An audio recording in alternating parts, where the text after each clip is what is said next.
বন্ধুরা, আমি নীল নীল অধিকারী লোকু YouTube page থেকে চলে এলাম আজকে ফের অনেকদিন পর আপনাদের জন্য আরেকটি নতুন ভিডিও নিয়ে। বন্ধুরা বন্ধুরা আপনারা জানেন আজকে শনিবার এবং তার সাথে আজকে ইস্ট বেঙ্গলের ম্যাচ। হ্যাঁ বন্ধুরা, আজকে ফের কেরল ব্লাস্টারের বিরুদ্ধে নামতে চলেছে ইস্ট বেঙ্গল এফসি। যদিও মানে খেলাটা অনেকটাই গুরুত্বপূর্ণ এখন, কারণ মানে আইএসএল চলছে। আইএসএল এর মানে এখন ইস্ট বেঙ্গলের জন্য প্রত্যেকটা ম্যাচই নকআউট ম্যাচ। হ্যাঁ বন্ধুরা, যেরকম কোয়ার্টার ফাইনাল, সেমিফাইনাল, ফাইনালের ম্যাচ হয় ডু অর ডাই, সেরকমই কিন্তু এটা আমার নজরে এবং বাকি সমর্থকদেরও নজরে। কারণ যেহেতু মোহনবাগান, সুপার জায়েন্ট আর জামশেদপুর এখনো একটা ম্যাচ তারা হারেনি।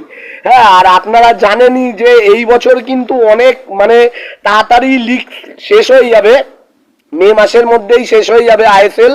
এবং মানে অ্যাওয়ে ম্যাচ নেই, একটা করেই ম্যাচ, সেইটাই মানে সেইটাতে যারা জিতবে এবং পরিশেষে পয়েন্ট টেবিলে যারা টপে থাকবে তারাই হবে চ্যাম্পিয়ন। ফের আজকে আরেকটা নতুন ভিডিও নিয়ে চলে এলাম।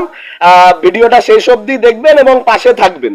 বন্ধুরা আপনারা জানেন যে ইস্ট বেঙ্গল এবং কেরল দুটো টিমই মানে ইস্ট বেঙ্গল তো অবশ্যই ভালো টিম, কিন্তু যাই হোক মানে কোনো কারণে আমরা লাস্ট ম্যাচটা ড্র করেছি এবং তার আগের ম্যাচগুলো জিতেছি এবং প্রথমে হেরেছি, যার কারণে আমরা এখনো পয়েন্ট টেবিলে 5 নম্বরে হয়তো বিলংস করছি। বন্ধুরা তো আমাদের আজকের খেলাটার মানে আমাদের কি কোচ মানে কি বলবো বন্ধুরা, ভিডিও বানাতে গিয়েও মানে খুবই ইসে হয়ে যায়। কারণ আমাদের কোচ ওপেনলি বলছে, মানে মিডিয়া ব্রিফ করে মানে অস্কার স্যার বলছে যে উনি এই বছরও আইএসএল জেতার জন্য খেলছে না।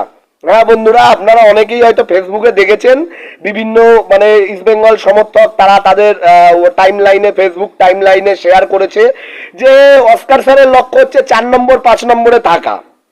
তো বন্ধুরা আপনারা বলুন তো এটা কি করে হয়? মানে যদি কোচ প্রত্যেকবারই যদি 4 নম্বর 5 নম্বরে মানে নিজের দলকে রেখে হ্যাপি থাকে, তাহলে আমরা লিগটা জিতবো কবে? বিগত 20-25 বছর বা 25 বছর আমাদের কোনো লিগ নেই।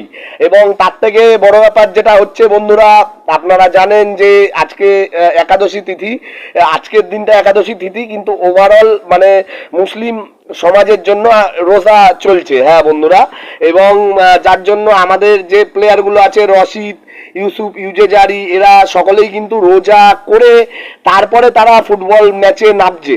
এটা আমাদের ব্যাড লাক বন্ধুরা, আর কি করব বলুন। আমাদের মানে 3টে মেন কি প্লেয়ার, একটা হচ্ছে ইউসুফ ইউজেজারি, একটা হচ্ছে রশিদ, একটা হচ্ছে আনোয়ার আলী। 3টে প্লেয়ার, 3টে ভালো ভালো প্লেয়ার, মানে একজন নিচের প্লেয়ার, একজন মাঝমাঠের প্লেয়ার, একজন ওপরের প্লেয়ার, 3টে প্লেয়ারই রোজা রেখে খেলছে। অতএব আপনারা লাস্ট ম্যাচটাও হয়তো দেখেছেন যে 60 মিনিট 65 মিনিট অবধি কিন্তু তারা ভালোই খেলছে মোটামুটি। তারপরে তারা আর সেরকম ইসে রাখতে পারছে না, মানে সেরকম অতটা মানে ফিটনেস রাখতে পারছে না, যার জন্য মানে এটা আমাদের কপালের দোষ বন্ধুরা। এটা তো আলাদা করে আর কিছু বলার নেই, যেহেতু অন্যান্য বার এরম সময় মানে লিগের একটা ডিসাইডিং হয়ে যায় যে এরা এরা জিতবে।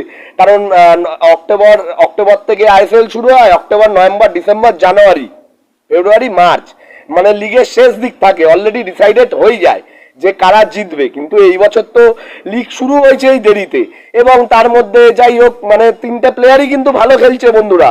ইউসুফ ইউজেজারি প্রথম এসেই পরপর 2 ম্যাচে গোল করেছিল এবং প্লেয়ার অফ দ্য মান্থ হয়েছে। আমরা তাকে দোষারোপ করছি না, এটা আমাদের কপালের দোষ বন্ধুরা, কপালের দোষ, আর কি বলবো বলুন। হ্যাঁ মানে প্রত্যেকটা মানে মরশুমেই আমাদের এক হয়, হ্যাঁ লাস্টের দিকে, এবং খেলা লিগের মাঝখান থেকেই আমরা লিগ জয়ের যে শিরোপা, খেতাব জয়ের শিরোপা, সেই ট্যাগলাইন থেকে আমরা আউট হয়ে যাই।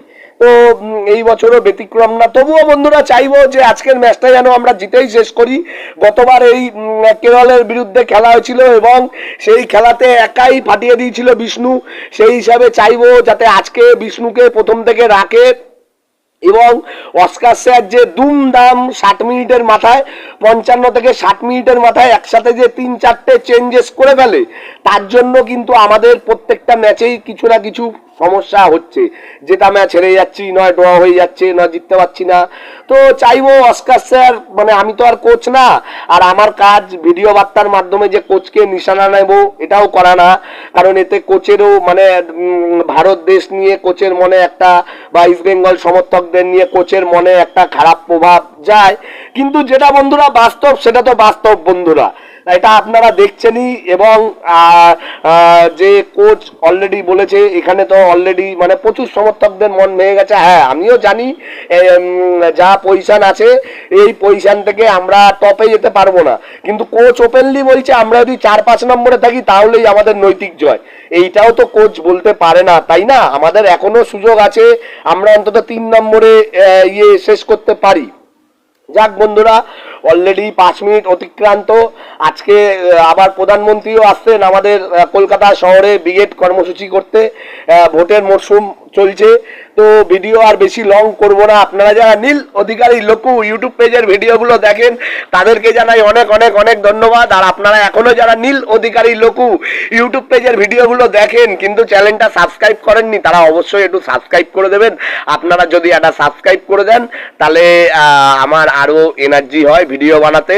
আর আজকের খেলার বিষয়ে যদি শেষে বলি, চাইবো ইস্ট বেঙ্গল যাতে খেলাটা জিতেই শেষ করে, এবং বিষ্ণু আর ইউসুফ ইউজারি, রশিদ আর আমাদের চুঙ্গা যাতে ভালো করে, নুঙ্গা যাতে ভালো করে, এরা ভালো করলেই আমরা ম্যাচটা জিতবো। জয় ইস্ট বেঙ্গল বন্ধুরা।